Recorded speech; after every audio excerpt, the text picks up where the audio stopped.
Now his brothers had gone to graze their father's flock near Shechem. And Israel said to Joseph, "As you know, your brothers are grazing the flocks near Shechem. Come, I am going to send you to them." "Very well," he replied. So he said to him, "Go and see if all is well with your brothers and with the flocks, and bring word back to me." Then he sent him off from the valley of Hebron. When Joseph arrived at Shechem, a man found him wandering around in the fields and asked him, "What are you looking for?" He replied, "I'm looking for my brothers. Can you tell me where they are grazing their flocks?" "They have moved on from here," the man answered. "I heard them say, 'Let's go to Dothan.'" So Joseph went after his brothers and found them near Dothan. But they saw him in the distance, and before he reached them, they plotted to kill him. "Here comes that dreamer," they said to each other. "Come now, let's kill him, and throw him into one of the cisterns, and say that a ferocious animal devoured him. Then we'll see what comes of his dreams." When Reuben heard this, he tried to rescue him from their hands. "Let's not take his life," he said. "Don't shed any blood. Throw him into this cistern here in the wilderness, but don't lay a hand on him." Reuben said this to rescue him from them and take him back to his father. So when Joseph came to his brothers, they stripped him of his robe, the ornate robe he was wearing, and they took him and threw him into the cistern. The cistern was empty. There was no water in it. As they sat down to eat their meal, they looked up and saw a caravan of Ishmaelites coming from Gilead. Their camels were loaded with spices, balm, and myrrh, and they were on their way to take them down to Egypt. Judah said to his brothers, "What will we gain if we kill our brother and cover up his blood? Come, let's sell him to the Ishmaelites and not lay our hands on him. After all, he is our brother in our own flesh and blood." His brothers agreed.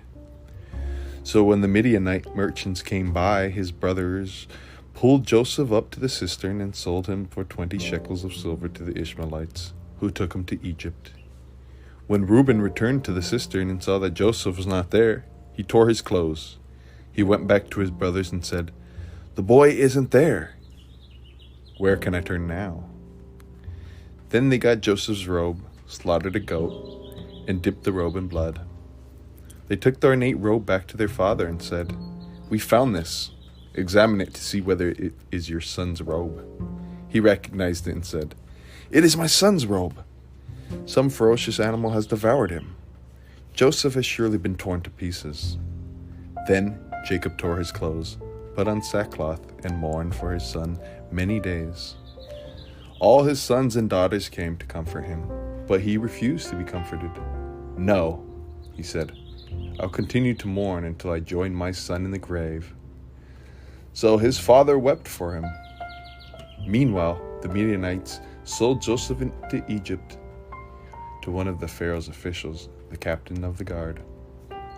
The Lord was with Joseph so that he prospered, and he lived in the house of his Egyptian master. When his master saw that the Lord was with him and that the Lord gave him success in everything he did, Joseph found favor in his eyes and became his attendant. The man put him in charge of his household, and he entrusted to his care everything he owned. From the time he put him in charge of his household and all that he owned, the Lord blessed the household of all the Egyptians because of Joseph. The blessing of the Lord was on everything that this man had, the captain of the guard, both in the house and in the field. So the captain of the guard left everything he had in Joseph's care. With Joseph in charge, he did not concern himself with anything except the food he ate. Now Joseph was well built and handsome, and after a while his master's wife took notice to Joseph and said, "Come to bed with me." But Joseph refused. "With me in charge," he told her, "my master does not concern himself with anything in the house. Everything he owns he has entrusted to my care. No one is greater in the house than I am. My master has withheld nothing from me except you, because you are his wife. How then could I do such a wicked thing and sin against God?"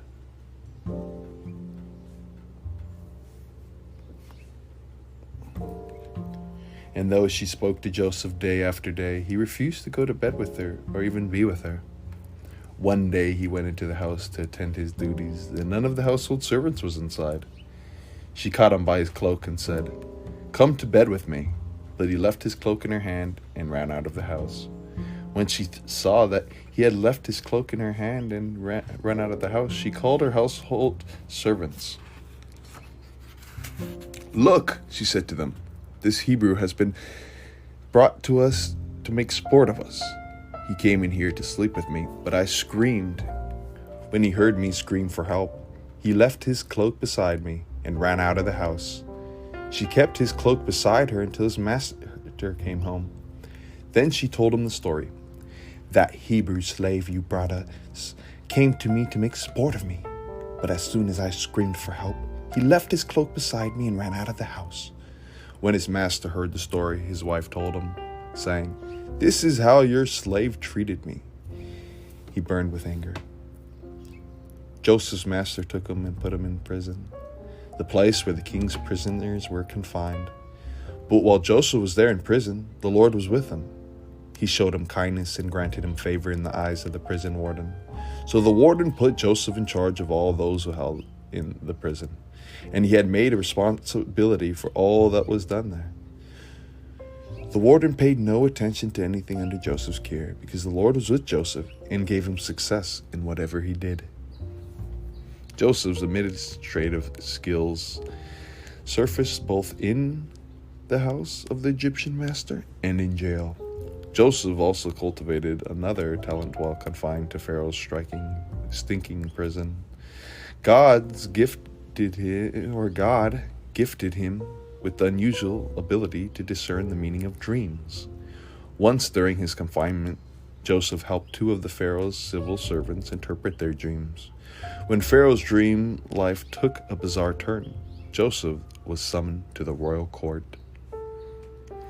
When 2 full years had passed, Pharaoh had a dream.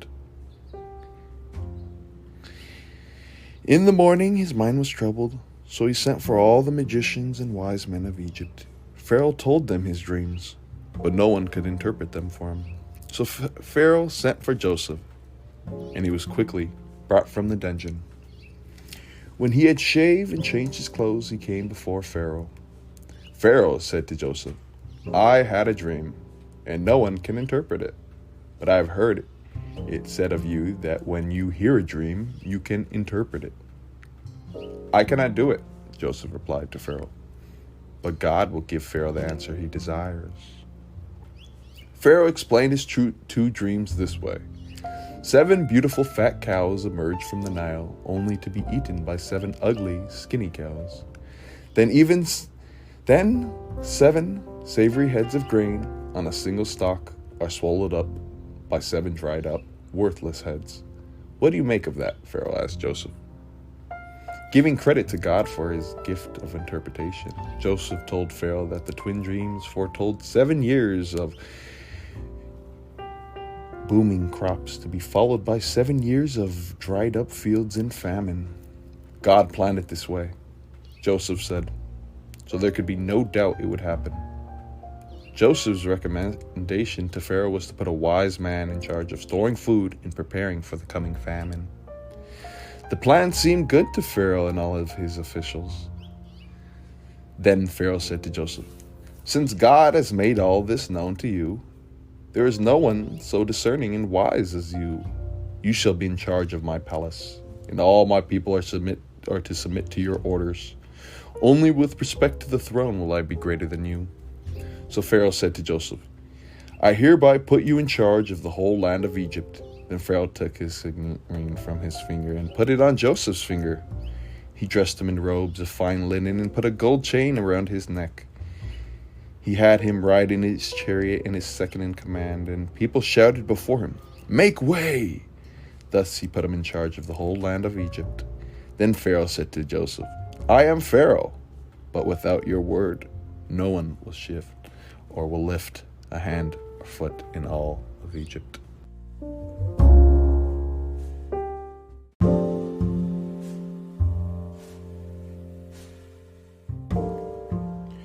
Sure enough, For 7 wonderful years, Egyptian farmers could hardly believe how full their harvests were. Farms yielded enough for the people to eat well and still store up for the coming bad times. Joseph knew another kind of fruitfulness during his time. His wife had 2 sons. Then, as Joseph had predicted, the blue skies over Egypt became hot and parched. The crops withered, but Joseph had already planned ahead and stored a sufficient supply of food to keep the Egyptians healthy and Pharaoh's foreign trade business even healthier. Even the weather patterns fit into God's bigger plan. Because the drought was so severe, neighboring nations began to approach Egypt for help just to stay alive. And just look who shows up. When Jacob learned that there was grain in Egypt, he said to his sons, "Why do you just keep looking at each other?" He continued, "I have heard that there is grain in Egypt. Go down there and buy some for us, so that we may live and not die." The 10 of Joseph's brothers went down to buy grain from Egypt. But Jacob did not send Benjamin, Joseph's brother, with his others, because he was afraid that harm might come to him. Now, Joseph was the governor of the land, the person who sold grain to all its people. So when Joseph's brothers arrived, they bowed down to him with their faces to the ground. As soon as Joseph saw his brothers, he recognized them, but he pretended to be a stranger and spoke harshly to them. "Where do you come from?" he asked. "From the land of Canaan," they replied, "to buy food." Although Joseph recognized his brothers, they did not recognize him. Then he remembered his dreams about them and said to them, "You are spies. You have come to see where our land is unprotected." "No, my lord," they answered. "Your servants have come to buy food. We are all the sons of one man. Your servants are honest men, not spies." "No," he said to them. "You have come to see where our land is unprotected." But they replied, "Your servants were 12 brothers, the sons of one man, who lives in the land of Canaan. The youngest is now with our father, and one is no more." Joseph said to them, "It's just as I told you. You are spies, and this is how you will be tested. As surely as Pharaoh lives, you will not leave this place unless your youngest brother comes here. Send one of your number to get your brother. The rest of you will be kept in prison, so that your words may be tested to see if you are telling the truth. If you are not, then as surely as Pharaoh lives, you are spies." And he put them all in custody for 3 days.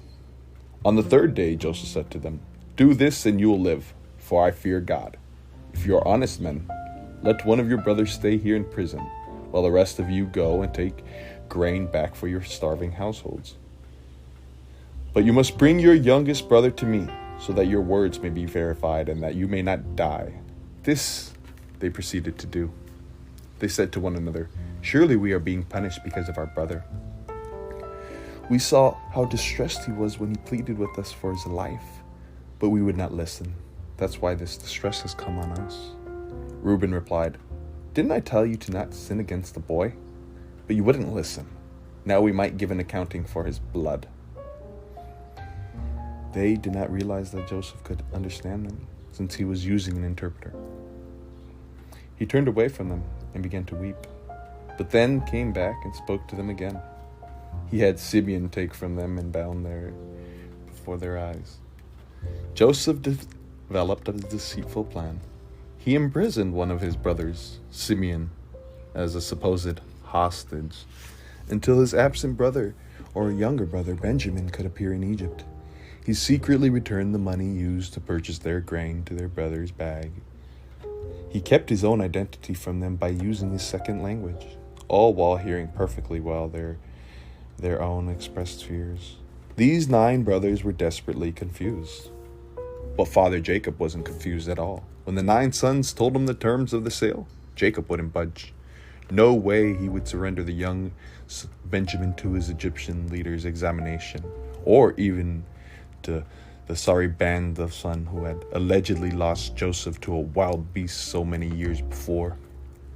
It looked like a stalemate, stubborn souls refusing to confront their secret fears, until hunger, that great persuader, drove them toward compromise and compliance. Now the famine was still severe in the land. So when they had eaten all the grain they had brought from Egypt, their father said to them, "Go back and buy us a little more." But Judah said to him, "The man warned us solemnly, 'You will not see my face again unless your brother is with you.'" Then their father Israel said to them, "If it must be, then do this. Put some of the best products of the land in your bags and take them down to this man as a gift. A little balm and a little honey, some spices and myrrh, some pistachio nuts and almonds. Take your brother also and go back to the man at once and say, 'God Almighty grant you mercy before the man so that he will let your other brother and Benjamin come back with you. As for me, I am bereaved.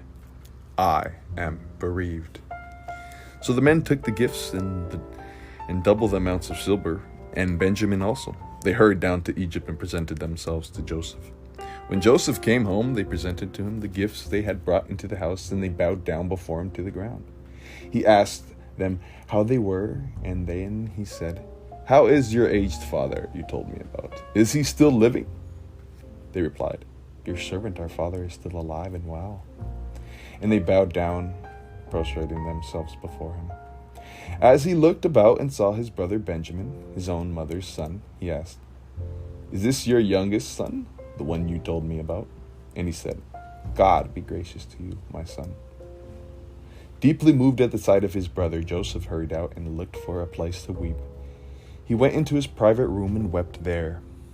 After he had washed his face, he had come out, controlling himself, and said, "Serve the food." The men had been seated before him in order of their ages, from the firstborn of the youngest, and they looked at each other in astonishment. When portions were served to them from Joseph's table, Benjamin's portion was 5 times as much as anyone's else. So they feasted and drank freely with him. Now Joseph gave these instructions to the steward of his house: "Fill the men's sack with as much food as they can carry, and put each man's silver in the mouth of his sack. Then put my cup, the silver one, in the mouth of the young one's sack, along with the silver of its grain." And he did as Joseph said. As morning dawned, the men were sent on their way to their donkeys.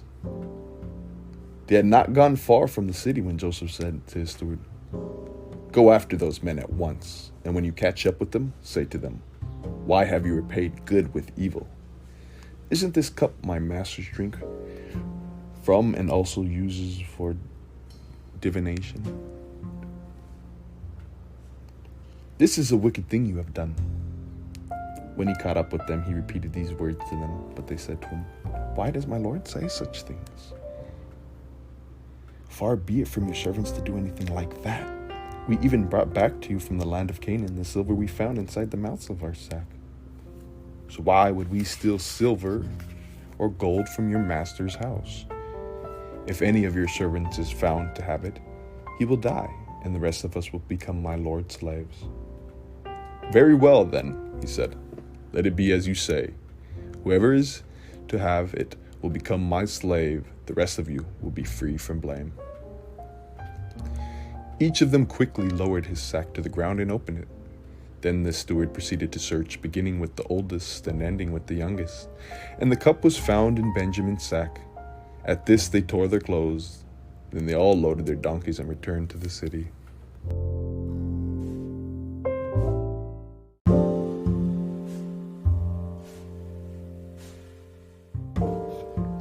Joseph was still in the house when Judah and his brothers came in, and they threw themselves to the ground before him.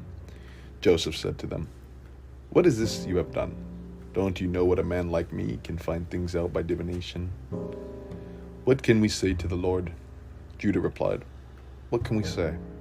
How can we prove our innocence? God has uncovered your servant's guilt.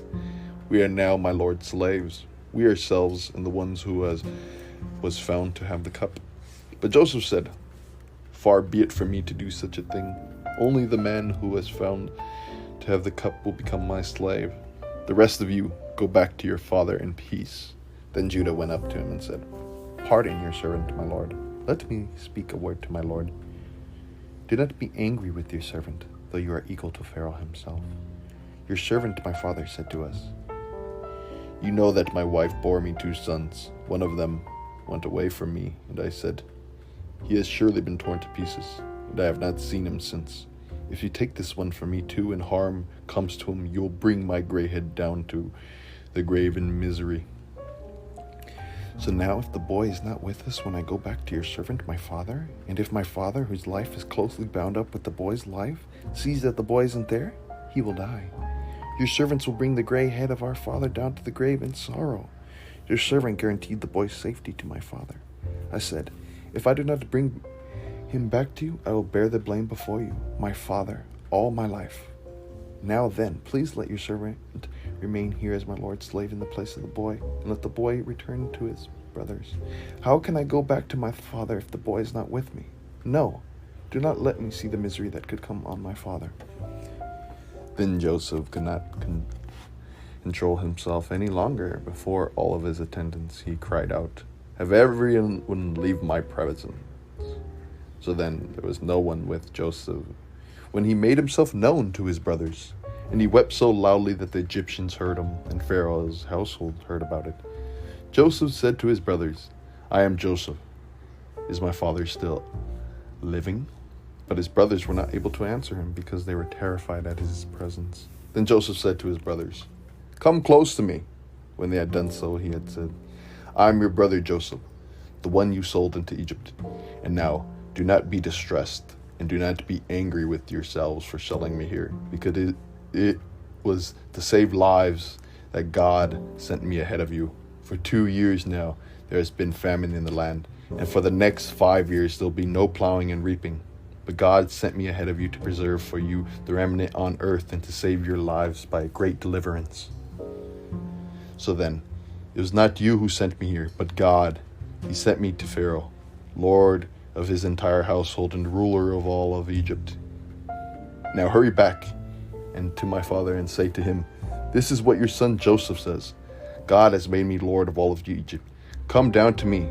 Don't delay. You shall live in the region of Goshen and be near me, you, your children and grandchildren, your flocks and herds and all that you have. I will provide for you there, because 5 years of famine are still to come. Otherwise, you and your household and all belong to you will become destitute.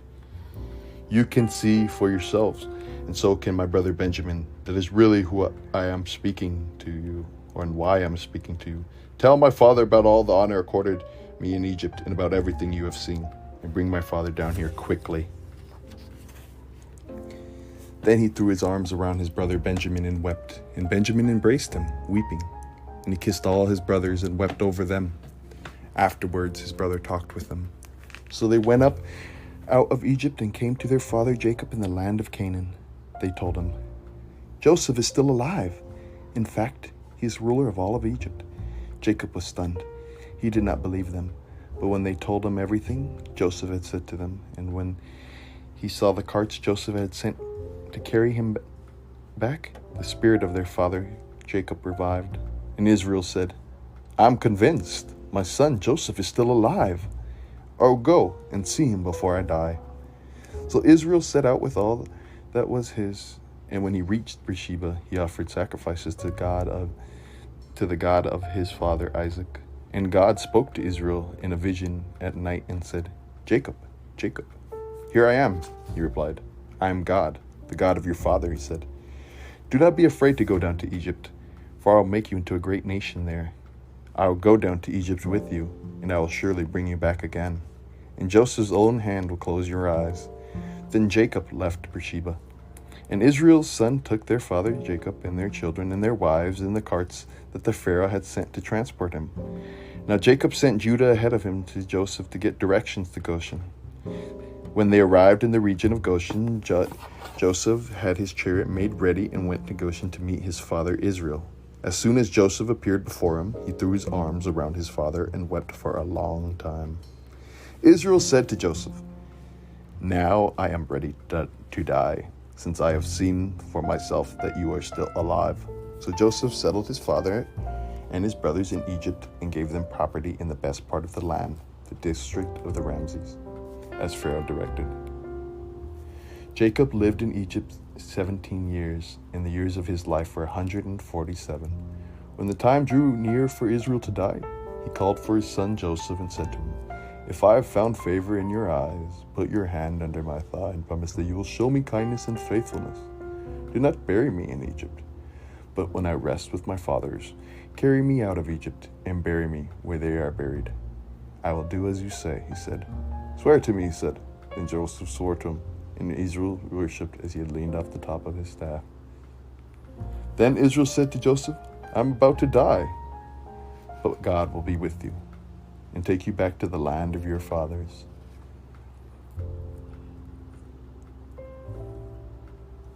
Before the last day, he gathered his sons to bless them, pronounce their future, and give them ongoing responsibilities. Not all the sons got what they wanted. Reuben, for example, was chastised for an earlier sexual sin that no doubt he had hoped his father would not remember. Jacob's last words foretold that some of his sons and their descendants would experience success, others hard times. Jacob adopted Joseph's 2 sons as his own. This allowed Jacob to give Joseph a double inheritance, as one whose character had earned his trust and confidence. When Joseph's brothers saw that their father was dead, they said, "What if Joseph holds a grudge against us and pays us back for all the wrong we did to him?" So they sent word to Joseph saying, "Your father left these instructions before he died. This is what you are to say to Joseph. I ask you to forgive your brothers the sins and the wrongs they committed in treating you so badly. Now please forgive the sins of the servants of the God of your father." When their message came to him, Joseph wept. His brothers then came and threw themselves down before him and said, "We are your slaves," they said. But Joseph said to them, "Don't be afraid. I am in the place of God. You intended to harm me, but God intended it for good to accomplish what is now being done, the saving of many lives. So then, don't be afraid. I'll provide for you and your children. And be reassured then, and I will speak kindly to them." Joseph stayed in Egypt along with all his father's family. He lived 110 years and saw the 3rd generation of his kids' children. Also, the children of his firstborn. Then Joseph said to his brothers, "I am about to die, but God will surely come to your aid and take you up to this land, to the land promised on oath to Abraham, Isaac, and Jacob." And Joseph made the Israelites swear an oath and said, "God will surely come to your aid, and then you must carry my bones up from this place." So Joseph died at the age of 110. And after they embalmed him, he was placed in a coffin in Egypt.